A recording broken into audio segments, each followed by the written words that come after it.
मिठू चक्रवर्ती ना, my home Calcutta. जब सारा लुंगी डांस करती ना, मेरे पीछे 10 लड़की चक्कर खाए। बस क्या रे? अब मिठू चक्रवर्ती ना, जब सारा नारियल पानी पीते ना, लड़कियों का लाइन लगे। काटा था। शराब का सेवन से आज पूरे देश में एक बहुत बड़ा तबाही लोगों के बीच में मचा हुआ है। लोगों का घर परिवार उजड़ता चला जा रहा है और कितने लोग मौत के मुंह में समाते चले जा रहे हैं, यानी काल के गाल में समाते चले जा रहे हैं। तो आज हमने अपना ही एम्प्लॉय को एक ड्रिंकिंग करते हुए देखा। वो ड्रिंक करके आया भी था, उसकी हालत जो थी उसको हम आपको स्क्रीन में भी दिखलाएंगे कि क्या उसका कंडीशन था, किस तरह का वो बिहेवियर उसका चल रहा था। तो हम इसी पर हमने सोचा था कि एक वीडियो ज़रूर मैं अल्कोहलिक पेशेंट के ऊपर बनाऊंगा कि जो अल्कोहलिक पेशेंट हैं उनके साथ उनके फिजियोलॉजिकल इश्यूज़ क्या आते हैं, उनके बॉडी में क्या क्या अफेक्ट आता है। कि अगर आप अल्कोहल कंजप्शन करते हैं, ड्रिंक करते हैं, शराब पीते हैं, दारू पीते हैं, तो आपको क्या इश्यूज आएंगे। जनरली आप लोगों को ये बताया जाता है कि उसे फैटी लीवर हो जाता है, पेट में पानी जो है जमा हो जाता है, पेट फूल जाता है।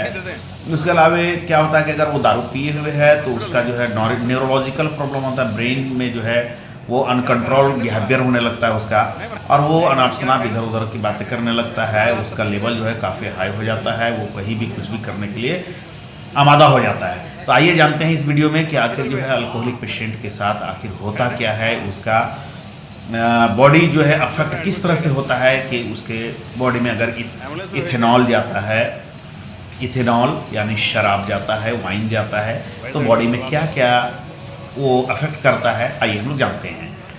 जैसा कि आपको पता है कि अगर कोई इथेनॉल लेता है तो बॉडी में जब जाता है तो सबसे पहला जो स्टेप आता है वो उसका फैटी लीवर। अगर वो एक स्टेज है फैटी लीवर के बाद दूसरा स्टेज जो आता है वो अल्कोहल एसोसिएटेड हेपेटाइटिस भी होता है ना। अल्कोहल एसोसिएटेड हेपेटाइटिस पहला जो केस होगा वो फैटी लीवर होगा, दूसरा अल्कोहल एसोसिएटेड हेपेटाइटिस होगा, और फिर एक नेक्स्ट स्टेप आता है उसका होता है फाइब्रोसिस में हार्ड नोड्यूल्स जो है वो जमा हो जाते हैं। उसके बारे में भी अभी हम डिटेल्स में चर्चा करेंगे। और फिर जो है एक सिरोसिस होता है, लीवर सिरोसिस जिसे आप बोलते हैं, और अल्टीमेटली जो है लास्ट में वो लीवर फेलियर हो जाता है। तो आइए जानते हैं कि फैटी लीवर कैसे होता है।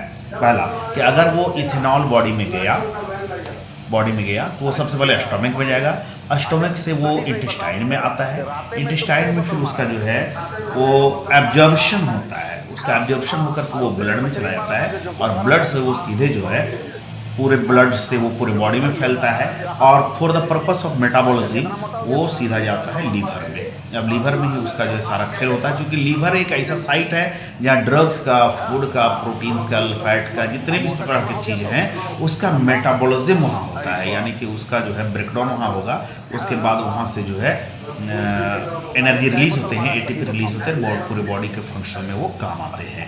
उसके अलावा अगर बॉडी में टॉक्सिक सब्सटेंसेस अगर जमा हो जाते हैं, टॉक्सिक मटेरियल जमा हो जाते हैं, हानिकारक पदार्थ जमा हो जाते हैं, तो डिटॉक्सिफिकेशन के लिए भी हमारा लीवर ही जिम्मेदार है। लीवर को बहुत सारे काम करने पड़ते हैं, लेकिन अगर लीवर को बहुत सारे काम करने पड़ेंगे और इरेगुलर वे में उसको बढ़िया सिस्टम से अगर उसको नहीं काम करना है, लोड बहुत ज़्यादा पड़ जाता है, तो उसमें फाइब्रोसिस होने लगता है, नोड्यूल्स जमा हो जाते हैं, हार्डनेस आने शुरू हो जाते हैं, फैट के डिपोजिशन शुरू हो जाते हैं, और फिर जो है उसके आकार में, उसके आर्किटेक्चर में उसका चेंजिंग आने लगते हैं। ठीक है, तो ये सब जब इश्यूज आते हैं तो लीवर को जब इतना प्रॉब्लम होता है तो उसके साथ साथ वो बॉडी में भी बहुत सारे इश्यूज पैदा कर देते हैं।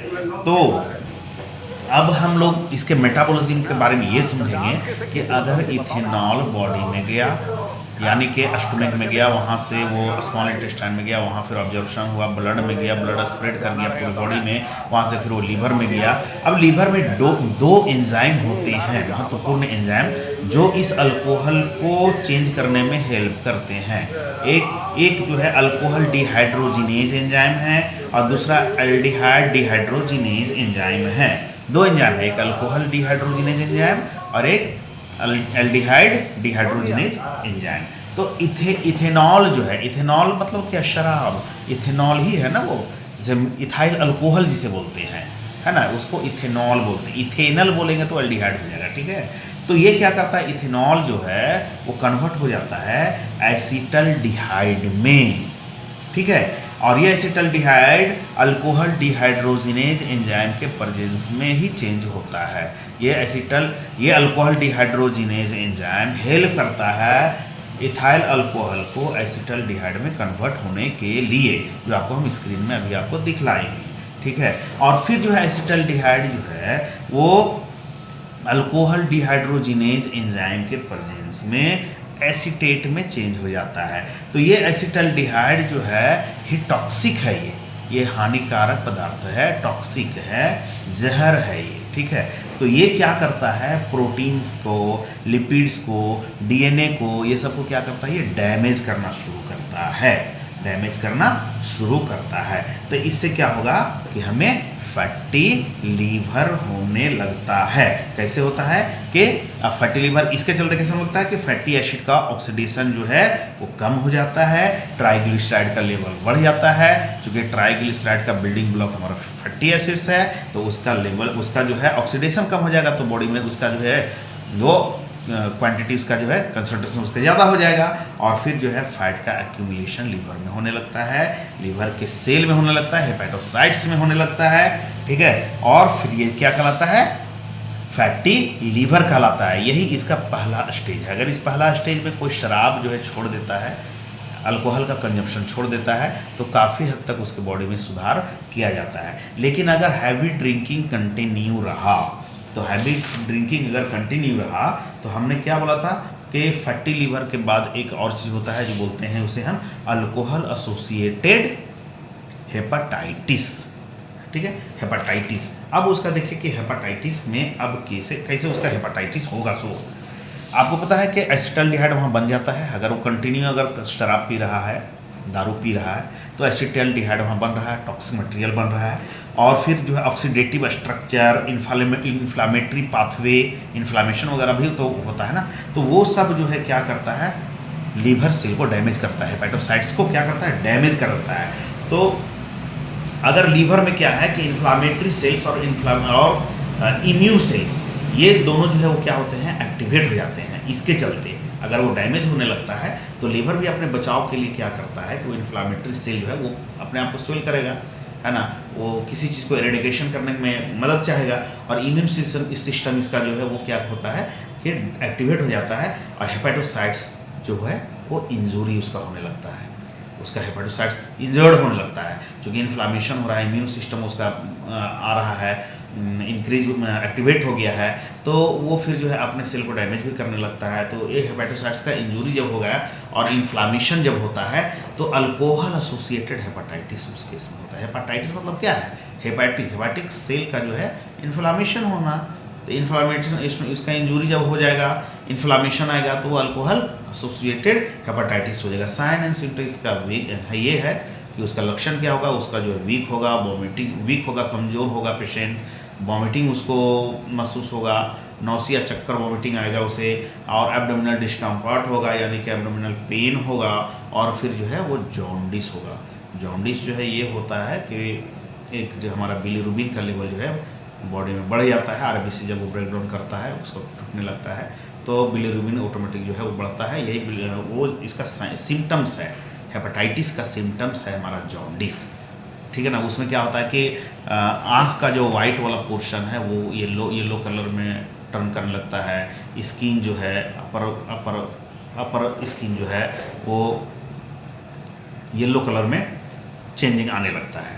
अब होता है एक चीज़ हमने बताया कि जैसे फैटी लीवर होता है, उसके बाद अल्कोहल एसोसिएटेड हेपेटाइटिस हमने बताया, ये हमने बता दिया कि इस तरह से कैसे होता है जॉन्डिस वगैरह जो इशू आया था। उसके बाद एक आता है इशू फाइब्रोसिस, पहले ही हमने बता दिया।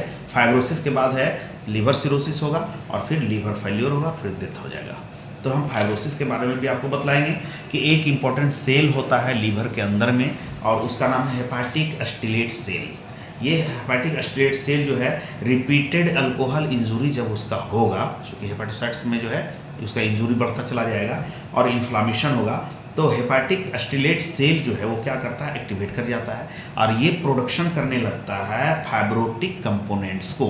फाइब्रोटिक कंपोनेंट्स में कोलेजन हो जाते हैं और एक्स्ट्रा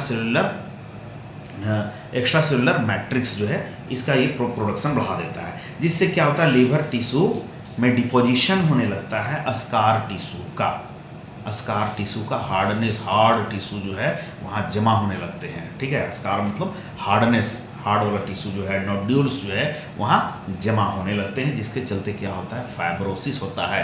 लीवर का क्या होता है, फाइब्रोसिस होता है। और ये लीवर का फाइब्रोसिस कंटिन्यू रहा तो इसके आर्किटेक्चर में, इसके बनावट में, इसके संरचना में विकृति आने लगता है, चेंजिंग आने लगता है, उसको डिस्टॉर्ट बोलते हैं। ठीक है, अब यही जो है एडवांस जो है वो स्टेज कहलाता है लीवर सिरोसिस का। ठीक है ना, तो लीवर में क्या होता है, एबनॉर्मल नोड्यूल जमा होने लगता है, फाइब्रस सेप्टा, फिर जो है कन्वर्ट हो जाता है हेपाटिक ब्लड फ्लो को और लीवर फंक्शन को, दोनों को ये अफेक्ट करता है। डिस्टॉर्ट होगा, उसमें नोड्यूल्स बनेगा। नोड्यूल्स जब अगर लीवर में बन जाता है, लीवर में नोड्यूल्स बन जाएगा, उसमें जो है स्कार्स जमा होने लगते हैं, तो वो दो चीज़ को अफेक्ट करता है, एक हेपाटिक ब्लड फ्लो को और एक लीवर फंक्शन को। तो हेपाटिक ब्लड फ्लो क्या है कि स्टोमक से, इंटेस्टाइन से, स्प्लीन है, पैंक्रियाज है, इन सभी जगह से जो है ब्लड ले जा करके जमा करता है। ब्लड कहाँ जाता है, लीवर में, तो उसको जो है ये अफेक्ट कर देता है। उसको जब ये अफेक्ट करेगा तो बहुत प्रॉब्लम आता है। ये हमारा क्या है, एडवांस स्टेज है, ये एडवांस स्टेज है। उसी में जो है पोर्टल हाइपरटेंशन का केस आता है और जो है उसे जो खून की उल्टी भी शुरू होने लगता है। ठीक है, तो पोर्टल हाइपरटेंशन में क्या होता है कि पोर्टल वेन जो है वो कहाँ से, गैस्ट्रोइंटेस्टाइनल ट्रैक्ट से, स्प्लीन से, ये सब ब्लड को कहाँ ले करके जाता है, लीवर में जाता है। और लीवर में जो है वो लीवर जो है फाइब्रोसिस और डिस्टॉर्टेड जब रहेगा तो क्या होगा, रेजिस्टेंस हो जाएगा, वो रेजिस्टेंस उसमें आ जाएगा, उसका ब्लड फ्लो अच्छे तरीके से नहीं हो पाएगा। तो जब अच्छे तरीके से ब्लड फ्लो नहीं होने देगा तो क्या होगा कि पोर्टल प्रेशर बढ़ जाएगा। जब पोर्टल प्रेशर बढ़ जाएगा तो हम उसे बोलते हैं पोर्टल हाइपरटेंशन इंक्रीज कर गया। तो ये बहुत बड़ा कॉम्प्लिकेशन होता है, जिसमें कोलेक्ट्रल वेन जो है वो एनलार्ज कर जाता है और when of GI, gastrointestinal tract का जो वेन है वो, उसमें वेरिसेस बनने लगते हैं, टेढ़ा मेढ़ा होने लगता है, उसमें जो है काफ़ी उसका वाइडनिंग हो जाता है। और फिर वो क्या करता है कि वो रप्चर कर जाता है। जब वो रप्चर करता है तो अपर जीआई ट्रैक्ट से जो है वो उल्टी होने लगता है, ब्लड का जो है वॉमिटिंग होने लगता है पेशेंट को। तब ये जो है एक बहुत बड़ा इमरजेंसी, मेडिकल इमरजेंसी कहलाता है। ठीक है, अब एक चीज़ और आप समझ लीजिए कि अगर वो सिरोसिस होता है, पोर्टल हाइपरटेंशन का भी केस होता है। और प्रोटीन सिंथेसिस जो है, प्रोटीन सिंथेसिस क्या होता है कि अफेक्टेड होने लगता है जब सिरोसिस होगा।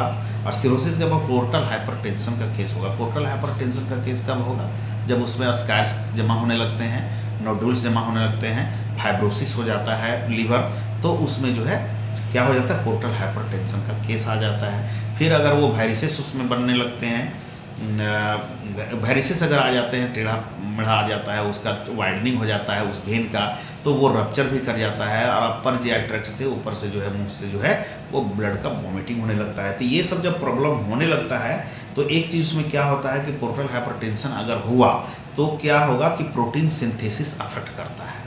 इधर हमने कहा ना कि अगर पोर्टल हाइपरटेंशन तो हो गया, तो इधर दूसरी तरफ उसका मेटाबॉलिज्म का जो केस है, आगे का जो और भी प्रोसीजर है, तो प्रोटीन सिंथेसिस भैया अफेक्ट कर जाता है। अल्ब्यूमिन का लेवल जो है वो डाउन हो जाता है बॉडी में। अल्ब्यूमिन का लेवल अगर डाउन होगा तो प्लाज्मा ऑन्कोटिक प्रेशर बढ़ता है, प्लाज्मा का ऑन्कोटिक प्रेशर बढ़ेगा, उसके चलते सोडियम और वाटर का रिटेंशन होगा, यानी जमा होने लगता है बॉडी में, अच्छे से किडनी फंक्शन नहीं करता है, वो बाहर नहीं कर पाता है, और वो जो है फ्लूइड जो है हमारे बॉडी में जमा होने लगते हैं। स्टोमक में फ्लूइड जो जमा होने लगता है उसे हम बोलते हैं असाइड्स। तो असाइड्स में कभी देखते हैं क्या होता है कि किसी जो अल्कोहलिक पेशेंट है उसको आप देखेंगे कि जितना सारा कॉम्प्लिकेशन होना है वो तो होगा ही। अगर वॉमिटिंग भी हो रहा है, ब्लड का वॉमिटिंग हो रहा है, प्रेशर बढ़ गया है, हाइपरटेंशन भी हो गया है, पेट दर्द हो रहा है, वॉमिटिंग हो रहा है, उल्टी ये हो रहा है, चक्कर मार रहा है ना। और तो उस केस में क्या होता है कि असाइड्स जो है वो कभी कभी आप देखिएगा कि असाइड्स हो गया। असाइड्स का मतलब होता है फ्लूइड जमा होना उसके पेट में, पेट एकदम फुला हुआ रहेगा। एक पेशेंट यहाँ था, नया नया नौकरी ज्वाइन किया था वो लड़का, और हमको लगता है 2-3 साल लगता है नौकरी किया था, 4 साल, इतना शराब पी रहा था और बहुत मामूली लगता है, 20 से 25 साल का लड़का था वो। जब उसको देखे तो एक प्रेग्नेंट लेडी कैसे रहती है, एकदम 9 मंथ का मैच्योर लेडी जो रहती है उस तरह का उसका पेट जो है काफ़ी जो है बड़ा हो गया था, ठीक है, यानी उसका फ्लूइड जो है वहाँ जमा हो गया, तो एकदम क्रिटिकल कंडीशन पे आ गया था, काफ़ी परेशान था वो, है ना, यानी कि एब्डोमेन में फ्लूइड जो है वो जमा हो जाएगा और पेशेंट का जो है पेट जो है वो असामान्य रूप से फूलता चला जाता है। तो ये काफ़ी क्रिटिकल कंडीशन में आ जाता है पेशेंट के साथ जॉन्डिस का भी एक बहुत बड़ा इश्यूज आता है। वो तो आपको बतलाए हैं कि बिलीरुबिन का जो है लेवल बढ़ जाता है, आरबीसी का ब्रेकडाउन होने लगता है। तो बिलीरुबिन बिलीवर्डिन 2 चीज़ होते हैं, ठीक है, जो उसके बिलीरुबिन का लेवल उसमें बढ़ जाता है, उससे जो है वाइट वाला पोर्शन जो है आई का है उसमें क्या हो जाता है कि वो कलरेशन हो जाता है, येलो कलरेशन हो जाता है और स्किन भी येलो कलर का होने लगता है। तो लीवर में जो है क्या होता है, टॉक्सिक सब्सटेंसेस जो है वो जमा होने लगते हैं। अगर ये बिलीरुबिन ब्लड में आ गया, बढ़ गया तो ऐसा हुआ, तो ये सब क्या होता है लीवर में जो है वो जमा हो लगते हैं और इरेडिकेशन जो है वो नहीं कर पाता है, ठीक है। तो लीवर का काम ही है कि टॉक्सिक मटेरियल का इरेडिकेशन करना। अल्कोहल जो है अब अफेक्ट क्या का और कहाँ कहाँ करता है कैसे लोगों को, तो ये जॉन्डिस होता है। जॉन्डिस कब होता है, जब इसका जो ब्रेन और नर्वस सिस्टम को ये अफेक्ट करता है। इसके चलते क्या होता है, जो जॉन्डिस होना है वो तो हो ही रहा है, लेकिन अब एक अलग कहानी बन रही है, वो है कि अल्कोहल अफेक्ट क्या करता है बॉडी में। तो सबसे पहले ब्रेन को, नर्वस सिस्टम को वो प्रॉब्लम करता है, जिसके चलते जजमेंट करने में, उसके डिसाइड किसी भी चीज़ को करने में उसको प्रॉब्लम आने लगता है। कोऑर्डिनेशन किसी चीज़ में वो नहीं कर पाता है अच्छे से, उसका जो है मेमोरी का प्रॉब्लम आने लगता है, मूड और बिहेवियर में भी उसका जो है चेंजिंग आने लगता है, और अगर चल फिर रहा है, इधर उधर जा रहा है, ब्रेन उसका अच्छे से काम नहीं कर रहा है, तो उसका एक्सीडेंटल रिस्क भी काफ़ी बढ़ जाता है। हार्ट के केस में अल्कोहलिक पेशेंट के साथ हार्ट में वो क्या प्रॉब्लम आता है, एक तो ब्रेन और नर्वस सिस्टम में अफेक्ट करता है, हार्ट में जो है उसका हाइपरटेंशन और हार्ट फेलियर का पूरा चांसेस बढ़ जाता है। पैंक्रियाज में जो है पैंक्रियाटाइटिस हो जाता है, उसको शुगर का भी प्रॉब्लम होने लगता है, पैंक्रियाज का इन्फ्लामेशन हो जाता है, और फिर जो है गैस्ट्रोइंटेस्टिनल ट्रैक्ट में भी जो है उसके सिस्टम में भी प्रॉब्लम करता है कि गैस्ट्रोइंटेस्टिनल अपर पार्ट जो है, गैस्ट्रो का अपर पार्ट जो है वहाँ से ब्लीड होने लगता है और वॉमिटिंग जो है ब्लड वॉमिटिंग होने लगता है। उसके अलावा जीआई का कैंसर हो जाता है, यानी कि पेट का कैंसर भी उसको हो जाता है। कैंसर का रिस्क जो है काफ़ी बढ़ जाता है। कैंसर का रिस्क में जो है एक ओरल कैविटी का कैंसर होगा, फारेंजियल कैविटी, ओरल कैंसर तो मुंह वाला जो आपका कैंसर है वो है, फायरिंग्स और लैरिंग्स 2 पार्ट है यहाँ पर, है ना, ये जीआई ट्रैक्ट के अपर पोर्शन में, यानी कि रेस्पिरेटरी ट्रैक्ट और एक फूड पाइप, यानी कि गैस्ट्रोइंटेस्टिनल ट्रैक्ट, 2 ट्रैक्ट हैं, वहाँ पर लैरिंग्स और फायरिंग्स 2 पार्ट है, तो उसमें दोनों में कैंसर के पॉसिबिलिटी ज़्यादा बढ़ जाते हैं। ओइसोफेगस, स्टोमक से ऊपर वाला पार्ट जो होता है, जो फूड पाइप होता है, वो ओइसोफेगस कहलाता है, तो उसमें भी कैंसर के बहुत सारे पॉसिबिलिटी बढ़ जाते हैं। लीवर कैंसर का पॉसिबिलिटी बढ़ जाता है। कोलोरेक्टल, रेक्टम में जो है एनल जो रीजन जो है, कोलोरेक्टल कैंसर का पॉसिबिलिटी बढ़ जाता है। अगर कोई महिला अगर वो कंजप्शन कर रही है, अल्कोहल कंजप्शन कर रही है, तो उसे भी जो है ब्रेस्ट कैंसर के चांसेस बहुत ज़्यादा बढ़ जाते हैं। और फिर इस तरह का केसेस अगर बढ़ता है, बहुत ज़्यादा होता है, तो अल्टीमेटली जो है वो लीवर फेलियर होता है, और लीवर फेलियर एकदम एक एडवांस स्टेज पूरा हो गया।